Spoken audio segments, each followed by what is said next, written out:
الف اللہ شیخ شماع الدین سہروردی رحمۃ اللہ علیہ اپنے دور کے مشہور مشائخ میں شمار کیے جاتے ہیں۔ وہ سلاطین کی صحبت سے گریز کرتے تھے۔ ایک دن بہلول لودھی ان سے ملنے کے لیے آئے اور نہایت عقیدت میں ان کے قدموں پر اپنا سر رکھ دیا اور عرض کیا، میں کرم کا محتاج ہوں۔ شیخ نے جواب دیا، 3 آدمی انعام و اکرام سے محروم رہیں گے۔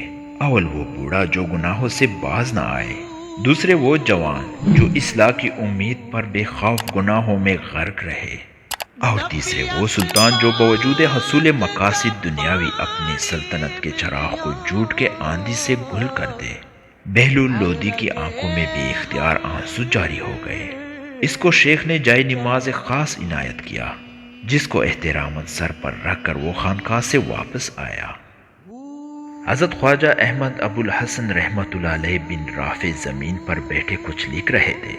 لوگ ان کے پاس سے گزرتے اور انہیں حساب کتاب میں محو دے کر کوئی سوال کیے بغیر آگے بڑھ جاتے۔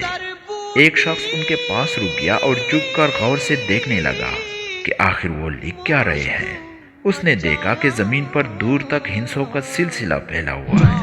خواجہ صاحب کسی چیز کا حساب کر رہے تھے۔ اس آدمی نے آپ سے پوچھا، آپ یہ کس چیز کا حساب کر رہے ہیں؟ خواجہ صاحب نے سر اٹھا کر اس شخص کو دیکھا اور جواب دیا، میں ایک سوال حل کر رہا ہوں۔ اس شخص نے کہا، مجھے علم ریاضی سے بڑی دلچسپی رہی ہے، سوال بتائیے، شاید حل کر دوں۔ خواجہ احمد رحمۃ اللہ علیہ نے جواب دیا، سوال میں حل کر چکا ہوں، سوال اور اس کا جواب تم بھی سن سکتے ہو۔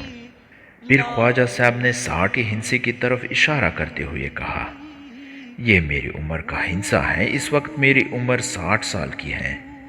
60 سال کے 21,600 دن بنتے ہیں، مگر مجھ سے تاخیر سستی، لوگوں کی غیبت، دل آزاری اور اللہ کی عبادت جیسے 5 گناہ ہر روز سرزد ہوئے ہوں تو گویا اب تک میں 1,60,000 گناہوں کا مرتکب ہو چکا ہوں۔